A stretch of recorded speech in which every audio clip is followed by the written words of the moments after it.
Maxfiy uchrashuv 2016-yil kuzi Samarqand shahri.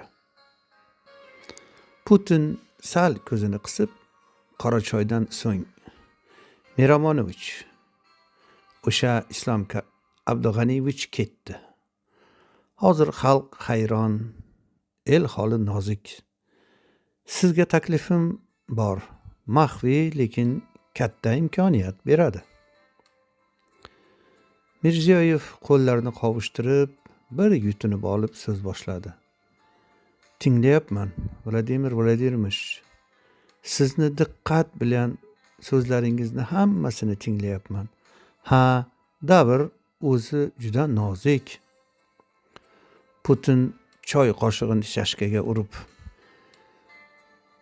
Mening birinchi shartim O'zbekistondagi ishchilar, xalq Rossiyaga oqib kelsin. Buning uchun siz ichki faqirlikni oshiring.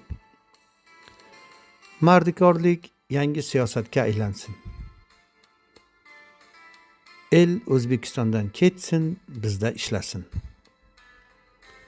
Mirziyoyev, ya'ni jamiyatda yaxshilikni emas, ishsizlikni ko'paytiring demoqchisiz.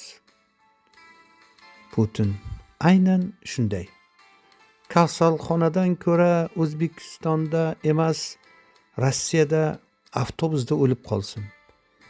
Lekin Moskvada, Volgogradda, Sankt-Peterburgda bu muhim strategiya. Mirziyoyev kulimsirab, menda ham bir taklif bor. O'sha ketgan mardikorlarni orqasidan mib yuboraman. Soliqqa, kreditga botirib, ular yo qaytadi, yo bo'lmasa muhtojlikda yashaydi. Putin, o'sha, endi ikkinchi shart muxolifat yo'q bo'lishi kerak. Ayniqsa erkchilar, mustaqil ovozlar hammasiga tahdid, ta'zir, qamoq, umuman blogerman deganini yo'q qilishingiz kerak. Hech qanday muxolifiy partiya bo'lmasin. Bizga faqat bitta mikrofon kerak. U ham sizniki. Mirziyoyev, qamayman. Hammasini qamayman.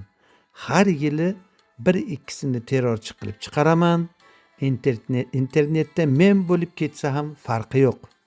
Menga OBS, Birlashgan Millatlar Tashkiloti degan